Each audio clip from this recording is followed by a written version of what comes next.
Welcome to my channel.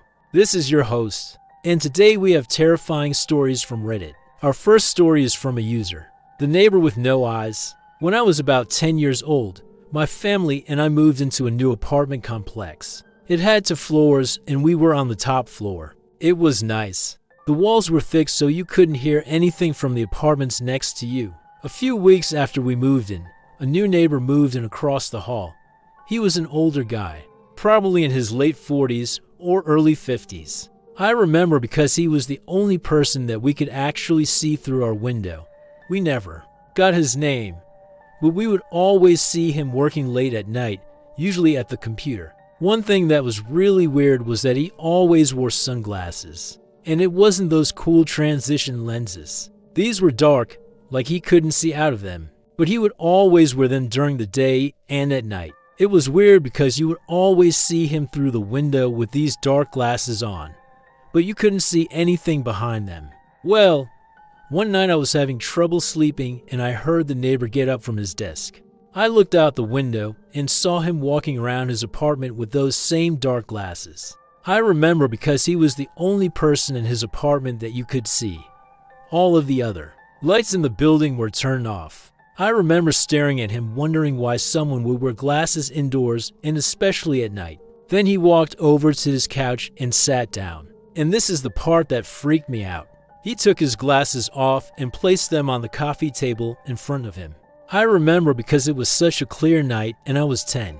I could see his face very clearly. Well, or what was supposed to be his face. Where his eyes should have been, there was just darkness. Like if you looked into an abyss, that's what it was like. There was nothing else there. There were no eyes. It was just a black void where his eyes should have been.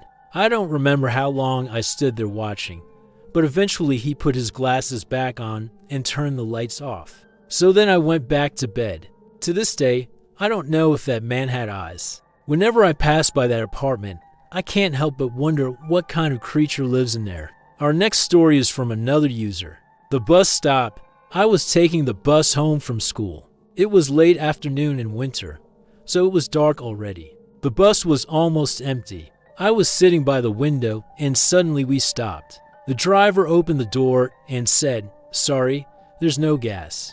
We're gonna have to walk the rest of the way." Sure enough, 5 minutes later, we were walking on the side of a road with our backpacks on in the freezing cold, not a street light in sight. We finally reached the bus stop where the last houses on the street ended and the road turned into dirt. 2 of my friends were waiting there and they said they were gonna now walk us home. Since it was so dark, suddenly a car pulled up beside us and rolled down the window. "Hey, you guys want to hitch a ride?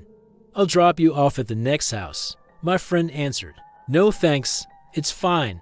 We'll wait for the bus." The driver insisted, saying that it was too dangerous to be walking around in this weather and that we should let him drive us. My friends and I argued with him for a bit, but he kept insisting and we were freezing. So we finally agreed. He dropped us off one by one until it was just me left. I told him to go ahead and leave me at the corner. Then he stopped the car a few meters before my house and asked, "Do you want me to turn the lights on?" I replied, "No, thanks." Then he turned them on and it revealed that he was driving an old pickup truck with no seats, just like in the movies. The whole time I had thought it was a car. The driver asked, "So, do you need a hand with your bags?" I laughed nervously and quickly said, "No, it's fine, thanks." And I started walking towards my house. As I was opening the door, I turned to wave at him, but he wasn't there. The truck was still running. I could hear the engine, but there was no driver. I froze when I realized that the doors were locked and I didn't have my keys in my hand. Then I started screaming for help. My mom came running and unlocked the door. I told her to go look outside because I was sure that the driver was still there. She said, "What are you talking about? You were just telling me about that creepy driver who wouldn't leave you alone. You must have imagined it. Now come inside and close the door." This story is terrifying. You can tell that the op was very uncomfortable with the situation, but it gets worse. The more you think about it, if the driver didn't have any seats in his truck, then what was he doing transporting people? What was he planning on doing with them? Oh my gosh, that was our story. And if you like this content, check out my podcast where I publish the exact same episodes. Also hit that subscribe button because I put out new videos every single day.